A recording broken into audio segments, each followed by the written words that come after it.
the Republicans in the House of Representatives voted unanimously last night against President Obama's stimulus plan, advocating instead for more tax cuts on people who no longer have jobs. Doesn't really seem to add up. Other economic news, orders for U.S.-made durable goods sank in December, falling 2.6% on weaker demand for a wider range of products. Excluding a 0.6% gain in transportation goods, orders fell 3.6%.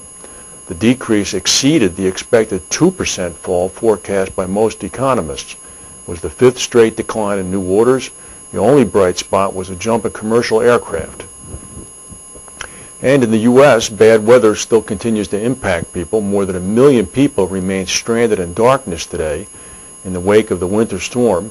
These people could face an ever longer wait for electricity, even as federal help has been promised to hit two of the states hardest hit. President Obama signed emergency declarations last night for Kentucky and Arkansas, freeing up emergency aid. Crews from the Kentucky National Guard worked around the clock to try to put back power lines down by thick ice. Officials in states from Oklahoma to West Virginia are fighting to do the same. Utility officials estimate that 1.33 million homes and businesses remain powerless across several states this morning.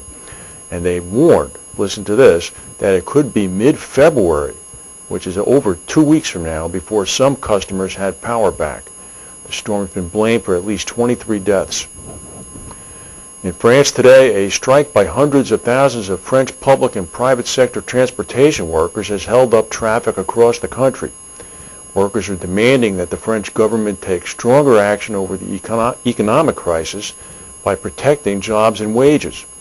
The strike is being dubbed Black Thursday. It shut down rail and metro lines in Paris, choked public services, and left millions of school children without teachers. It's knocked about a third of the flights out of Paris's Orly airport and delayed flights at Charles de Gaulle by about half an hour. The president of France, Nicolas Sarkozy, is monitoring the situation from the Élysée Palace, but he has yet to make any public statement. France's 8 national unions have backed the strike.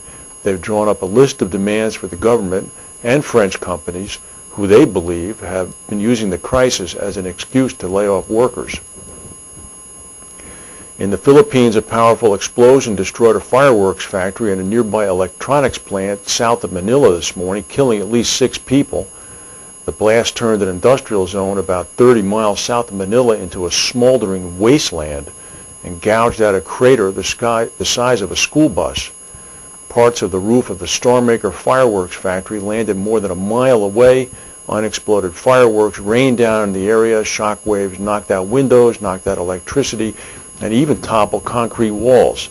At least 45 people were injured as well. In Greece, authorities are saying that arsonists in Athens, as well as in the northern area of Thessalonica, have attacked and burned 9 cars in pre-dawn attacks. This is part of what's been going on there over the past several years. These arsonist attacks are the work of small groups of self-styled anarchists. They frequently claim responsibility for the attacks on government property and banks and cars with diplomatic plates, but they are never caught. A small earthquake off the coast of California early today by the Channel Islands was felt by many in Catalina Island's main city of Avalon. There were no apparent damages or injuries. The quake was 4.2 on the Richter scale. It struck at 12:41 a.m. California time, about 40 miles south of Avalon, 60 miles off the coast of San Diego. No damage or injuries.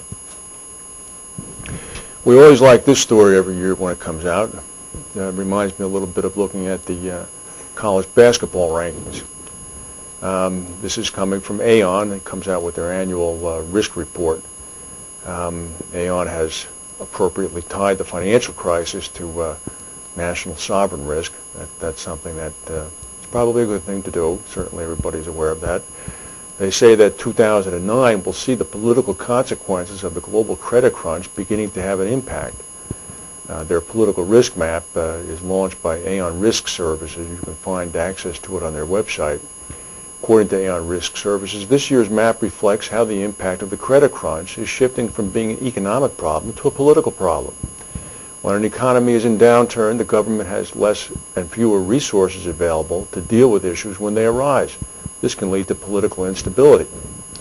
Aon notes that several Eastern European countries are already seeing political unrest, such as in Iceland and Greece, and that where there is a rise in exchange transfer and sovereign non-payment risk, there can be an increase in widespread protests and street disturbances.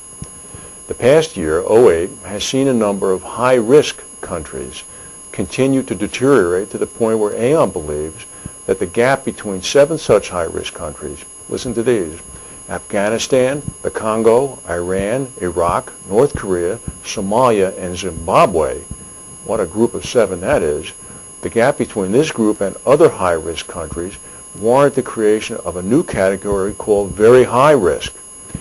According to the report, the level of risk in these 7 countries just continued to get worse. It's reached the point where, although we've been able to secure some insurance cover for some clients in some of these territories, it's not always available. This is a testimony to the ingenuity of the market that they're actually placing business in Afghanistan, Iran, Iraq, and North Korea. A selection of the general rise in the risk level globally this past year has been notable for a significant shift from the low-risk category to the medium-low category. That would be a downgrade. 6 Eastern European countries, Estonia, Hungary, Latvia, Lithuania, Slovakia, and Slovenia, as well as Greece and Iceland, received such a downgrade. On the other hand, 4 high-risk countries, Malawi, Moldova, Syria, and Turkmenistan, saw an improvement in their status by being moved up to the medium-high risk group. Other movements on the 09 map included 13 countries that were upgraded to a lower risk level. These are people whose conditions are improving. These would be Algeria, Benin, Cameroon, Colombia, Kuwait, Libya, Malawi, Moldova, Morocco, Syria, Tunisia, and Turkmenistan. These next 18 countries have been downgraded to a higher risk level. Afghanistan, Congo, Estonia, Greece, Hungary, Iceland, Iran, Iraq, Latvia, Lithuania, Malaysia, Mauritania, North Korea, Slovakia, Slovenia, Somalia, Thailand, and Zimbabwe. The report finishes up by saying it is an uncertain future for many companies in many sectors.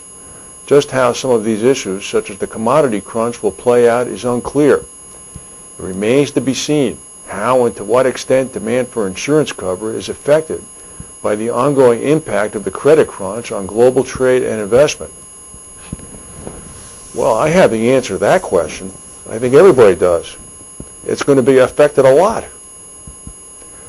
I do like those rankings. I often wonder whether or not anybody in official governments in any of the countries ever bothers to respond to Aon with a letter. I should find that out. Stock market is down still about 117 points. If we have any breaking news, we'll come back and see you. And if not, thank you for watching.